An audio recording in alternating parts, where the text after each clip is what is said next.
I remember when I was in class 12, I couldn't solve the longer narrations, only because the longer narrations were a bit longer. But it is learnable. When I learned the tip how to solve the longer narration, it became easy for me. And today, I am going to share the only tip that will help you to solve the longer narrations in this lesson today. Let's have a look at this. Narration. Narration are two types, direct narration and indirect narration. Narration দুই প্ৰকাৰৰ, direct আৰু indirect narration, নহয় জানো? So when the exact word of the speaker is quoted by someone, it is known as direct narration. তোমালোকে জানা যদিও মই কিছু কথা আগৰ পৰা এইখিনি জাষ্ট মনত পেলাবলৈ যত্ন কৰি আছো। ক্লাছ 9 পৰা narration পাই আহিছে, এতিয়া 12, গতিকে নিশ্চয় তোমালোকে জানা, মই নজনা বুলি ভবা নাই, কিন্তু তথাপি মনত পেলাই দিবলৈ এবাৰ মন গৈছে মোৰ। So direct narration হৈছে যেতিয়া কথাখিনি বক্তাজনে পোনপটীয়াকৈ কথাখিনি কয়, সেই কথাখিনিক ঊৰ্ধ্বকমাৰ ভিতৰত ৰখা হয় আৰু সেইখিনি হৈছে ডাইৰেক্ট স্পীচ বা ডাইৰেক্ট নেৰেশ্যন বুলি কোৱা হয়। এণ্ড ইনডাইৰেক্ট নেৰেশ্যন ইজ সেই মানুহজনে সেই বক্তাজনে কোৱা কথাখিনি যদি আমি থাৰ্ড পাৰ্চনৰ লগত গৈ কওঁগে। সাপোজ ইয়াত যে দুটা উদাহৰণ দিয়া হৈছে, Arup says to Sima, you are wise. ইয়াত অৰূপে সীমাক কৈছিল you are wise. এই you are wise এইখিনি কথা কিন্তু ব্ৰেকেটৰ কি ঊৰ্ধ্বকমাৰ ভিতৰত ৰখা হৈছে। এইখিনি সিধা কথাখিনি, এই ডাইৰেক্ট কথাখিনি অৰূপে কৈছিল you are wise বুলি। আৰু এইটো যেতিয়া অৰূপে সীমাক কোৱা কথাটো আমি বেলেগৰ লগত কম, তেতিয়া এনেকে কম, Arup tells Sima that she is wise. অৰূপে সীমাক কয় যে সীমা হেনো wife বা সীমা wise. এনেকৈ আমাৰ নেৰেশ্যনটো কৰা হয়, মনতহে পেলাইছে। নেৰেশ্যনৰ সেন্টেন্স বিলাকত আমাৰ ৰিপৰ্টিং ভাৰ্ব আৰু ৰিপৰ্টেড স্পীচ এই দুটা খুব গুৰুত্বপূৰ্ণ। যে বাক্যত ঊৰ্ধ্বকমাৰ ভিতৰৰ যিখিনি থাকে এইটো ৰিপৰ্টেড স্পীচ আৰু বাহিৰৰখিনি ৰিপৰ্টিং ভাৰ্ব বুলি কোৱা হয়। এই বাহিৰৰ ৰিপৰ্টিং ক্লজৰ যি ভাৰ্ব থাকে সেইটো ৰিপৰ্টিং ভাৰ্ব বুলি কোৱা হয়। তলত সেইটো দেখিছা তোমালোকে ইয়াত নিশ্চয়। আৰু ইয়াত they say we are in the meeting hall, এইটো যেতিয়া ইনডাইৰেক্ট হৈ যাব তেতিয়া হ'ব they say that they are in the meeting hall. যে উই শব্দটো দে হৈ গ'ল, মানে প্ৰনাউনবিলাকৰ চেঞ্জ হয়। প্ৰনাউন চেঞ্জৰ তালিকাটো আমি পটককৈ অকণমান চাই লওঁ। চেঞ্জ ইন প্ৰনাউন এই তালিকাটো তোমালোকে আগত নিশ্চয় গ্ৰামাৰ কিতাপবিলাকতো পাইছা, তথাপি ইয়াত অকণ দেখুৱাবলৈ যত্ন কৰা হৈছে। খালি ইয়াত কি হয়, আই থাকিলে সি বা সি হয় বুলি কোৱা হৈছে। বাকীখিনি মই ৰিপিট কৰিব বিচৰা নাই। আই থাকিলে কেতিয়াবা আইয়ে হৈ যায়, সি বা সি নহয়, কেতিয়াবা আইয়ে থাকি যায়। এই উদাহৰণটোলৈ চোৱা, সকলৰ উদাহৰণ। I said to him, I am writing a book. I told him that I was writing a book.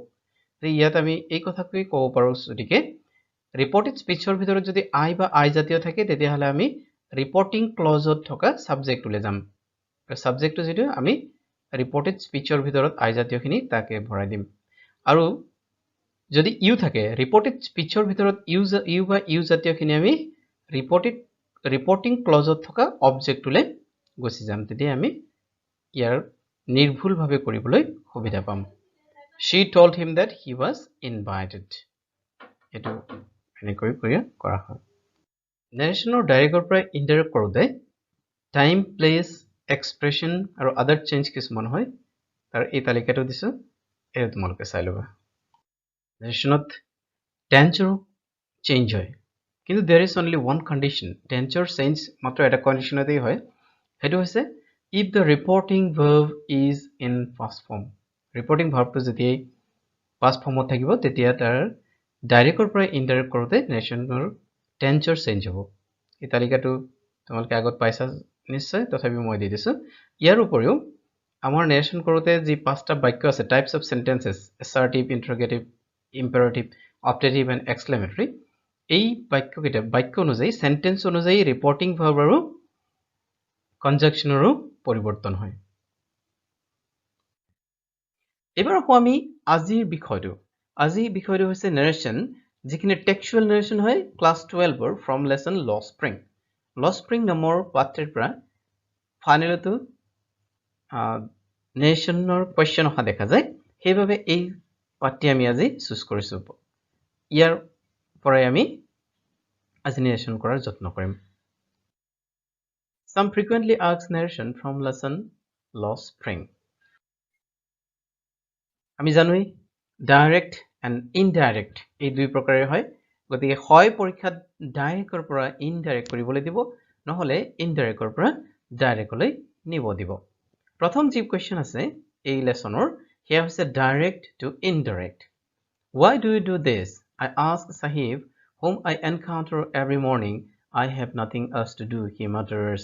Swa digholiya narration. Hane?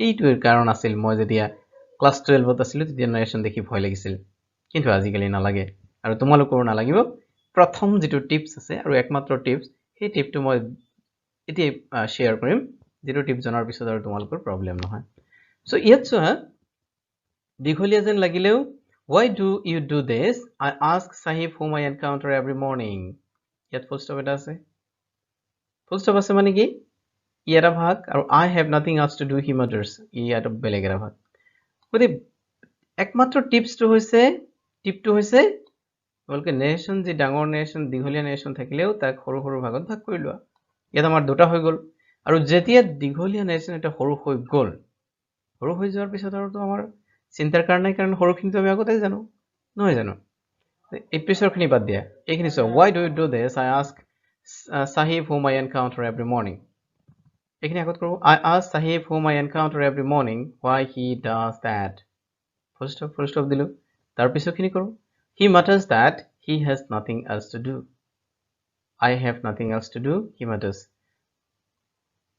mutters that he has nothing else to do ইয়াত হৈছে ৰিপৰ্টেড স্পিচ উদ্ধকমাৰ ভিতৰখিনি আগত আছিল গতি আমি কোনখিনি আগত লিখিব লাগে এটো জানাই নিশ্চয় নহয় জানো ৰিপৰ্টিং ক্লজ টো হে আগত আৰম্ভ কৰিব লাগে যেতিয়া ডাইৰেক্টৰ পৰা ইনডাইৰেক্ট কৰিবা so I ask Sahib whom I encounter every morning why he does that এখানে কোন ইয়াতো সোয়া I have nothing else to do এই ৰিপৰ্টেড স্পিচ টো আগত আছিল কিন্তু আমি সেইখিনি আগত নিদিও এই যে ৰিপৰ্টেড ক্লজ আছে he mutters এই matters টো আমি আগলৈ লৈ আহিলো he mutters that he has nothing else to do দুইটা ভাৰ্বেই I ask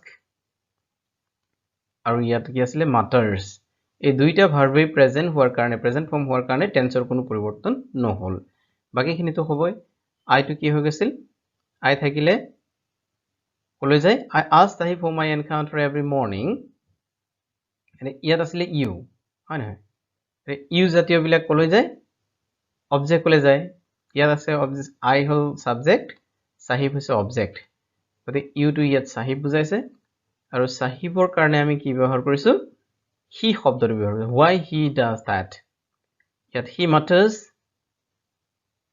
that he has nothing else to do so he mutters I টো কি হৈ গল ইয়াত সিম্পল যেটো নিয়ম আছে simply he হৈ গল আৰু he has nothing else to do present form of all এতিয়া ইয়াকে তোমালোকে এটা কাম কৰিব পাৰা কি কৰিব পাৰা এই ৰিপৰ্টিং ভাব দুটা past লৈ লৈ আহিব পাৰা I asked why do you do this I asked Sahib whom I encounter every morning I have nothing else to do he muttered ইয়াতো muttered কৰি দিয়া হৈছে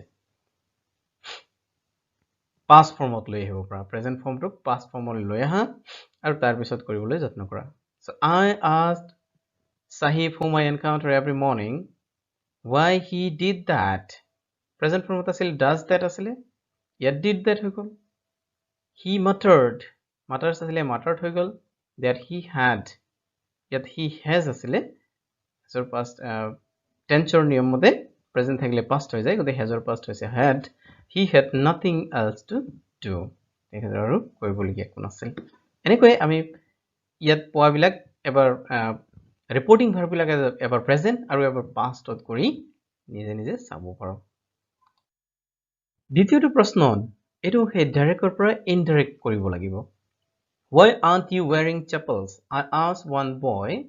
My mother didn't bring them down from the shelf.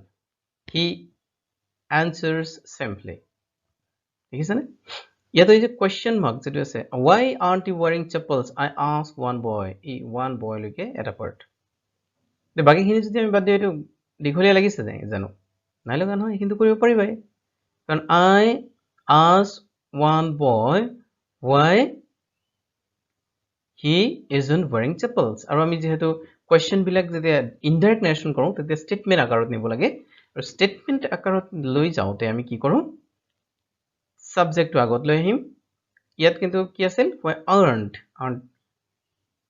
ইয়াত helping ভাৰ্বটো আগত আছিল কাৰণ ইয়াত question আছিলে কিন্তু question pattern যেতিয়া আমি নকৰিম যেতিয়া statement pattern কৰিম তেতিয়া আমি সাবজেক্টটো আগত লৈ আহিলো so why he isn't wearing chapels তাৰ পিছত পাৰ্টটো আহো my mother didn't bring them down from the shelf he answers simply reporting clause to agale loi ahilu he answers simply that his mother did not yet ki ase did not ase hekane ami did not dilu karon reporting verb to present form tense or change nohoy did not bring them down from the shelf nishoy buji paise etia eta kaam koribo para tumalke eikhini reporting verb duta past kori nije nije kori soa আৰু কৰিব পাৰিবা নাই ভিডিওটোৰ শেষত তোমালোকে comment কৰিব পাৰিবা আৰু তাত এনসাৰ যদি কোনোবাই কৰি দেখাব বিচাৰা ভিডিওৰ কমেন্টত দিব পাৰিবা এবাৰ আমি প্ৰথম প্ৰশ্ন পাম যেটো ইনডাইৰেক্টৰ পৰা ডাইৰেক্ট কৰিব লাগিব চাওচোন প্ৰশ্নটো কি one day Mukesh told me that he would be a motor mechanic and leave Firozabad I asked him if he knew anything about cars দুটো পার্ট কৰিলো one day Mukesh told me that he would be a motor mechanic and live Firozabad ইয়াৰে কি এটা part আছে আৰু পিছৰ কিনে এটা পাৰ্ট আছে যে ডাইৰেক্টৰ পৰা ইনডাইৰেক্ট কৰোতে আমি কি কৰিছিলো কিছুমান বস্তু খলনি কৰিছিলো কিছুমান বস্তু যোগ কৰিছিলো আৰু যেতিয়া ইনডাইৰেক্টৰ পৰা ডাইৰেক্ট কৰিম তেতিয়া এই যে ডাইৰেক্টৰ পৰা ইনডাইৰেক্টত যিবিলাক শব্দ আছে সেই ইনডাইৰেক্টৰ শব্দবিলাক ডাইৰেক্টলৈ লৈ যাম আৰু যিখিনি বস্তু যোগ কৰিছিল যিখিনি প্লাস কৰিছিল এইখিনি ইয়াত আগলৈ গুছি আহিলে মাইনাস হ'ব যদি আমি সহজ ভাষাত ক'বলৈ যাও হয়নে one day Mukesh told me that told asile told কত হয় যত assertive sentence যদি said থাকে আৰু সেই saidটোৰ এজন কওঁতা এজন শ্ৰোতা থাকিব লাগিব কোনোবা শ্ৰোতা যদি থাকে speaker and listener দুইজন থাকিলে তেতিয়া saidটোৰ পৰিৱৰ্তন হৈ told হৈ যায় one day Mukesh told me that he would be a motor mechanic told থকাৰ লগে লগে আমি said হ'ব বুলি বুজি পালোৱে আৰু said হোৱাৰ লগে লগে তাত to ব্যৱহাৰ কৰা হয় one day Mukesh said to me কি কৈছিল he would be a motor mechanic I will be a motor mechanic and leave Firozabad হল অর্ধকমা এখানেতে যেহেতু মুকেশৰ ডাইৰেক্ট নিজৰ মুখৰ কথা I said to him do you know anything about cars মই তেতিয়া তেওঁক প্ৰশ্ন সুধিছিলো I said to him do you know anything about cars তুমি কাৰ সম্পৰ্কে জানা নে কিবা এনেকৈ লিখিব লাগিব last question হৈছে direct to indirect once again so I আছো কিমান দীঘলীয়া প্ৰশ্ন এইটো কিন্তু ভয় খোৱাৰ কোনো প্ৰয়োজন নাই দুটা ভাগতে আছে এইটো I said to a group of young men why don't you organize yourself into a cooperative হগল প্ৰশ্নবোধক আছে কাৰণে ইয়াত শেষ হোৱা নাই বুলি নহয়বা প্ৰশ্নবোধকতে শেষ one of them said to me even if we get organized we are the ones who will be hauled up by the police beaten and dragged to jail for doing something illegal so প্ৰথম আমাৰ ইয়াত ধুনিয়াকৈ আছে reporting close two আগত আছে গতিকে আমি হি reporting close আগত লিখি দিও যেহেতু কোৱেশ্চন হয় why aren't you organize yourself into a cooperative interrogative sentence or হয় in question হোৱাৰ কাৰণে আমি said or হলনি আমি ask ব্যৱহাৰ কৰিম I asked a group of young men why they didn't organize themselves into a cooperative one of them told me that তাৰ পিছত এইখিনি আহি গল ইয়াত যেহেতু one of them said to me আছিল আমি লিখিলো one of them told me said to যেতিয়া told হৈ যায় তেতিয়া to উঠি যায় ইয়াত কোনোবাই কৈছে one কৈছে আৰু মই শুনিছো সেইকাৰণে told হৈ গল one of them told me that even if they got organized even if they get organized get or ঠাইত got হৈ গল কাৰণ ৰিপৰ্টিং ভাৰ্ব ইয়াত পাষ্টত আছে আমি get to got pass change কৰি দিছো we are the ones we are yet ki hojibo they were the ones who would be hauled up by the police beaten and dragged to jail for doing something illegal anyway আমি ইয়াৰ indirect কৰিব পাৰোঁ এতিয়া তোমালোকে আৰু এটা কাম কৰিব পাৰা সেইটো হৈছে এই প্ৰশ্নটোত ৰিপৰ্টিং ভাৰ্ব কেইটা আছে পাষ্টত said ইয়াত আছে said এইখিনি say লগাই তোমালোকে প্ৰেজেন্ট কৰি এই নেশন দুটা আকৌ কৰিব পাৰা চাবচোন কৰি আৰু কমেন্টত মোক জনাবা কৰিলানে নাই মই চাইও দিম যদি চাবলৈ দিয়া তেতিয়াহ'লে মই চাইও দিম নেশন সম্পৰ্কে আজিলৈ ইমানে পৰৱৰ্তী ভিডিঅ'বিলাক চাই থাকিবলৈ সাবস্ক্ৰাইব কৰি থবা যাতে পিছত নতুন ভিডিঅ'টো সোনকালে পাব পাৰা আৰু লগৰ ষ্টুডেন্টৰ লগত শ্বেয়াৰ কৰিবা যাতে তেওঁলোকে তোমালোকৰ দৰে এনেকৈ ভিডিঅ'বিলাক চাই উপকৃত হ'ব পাৰে ধন্যবাদ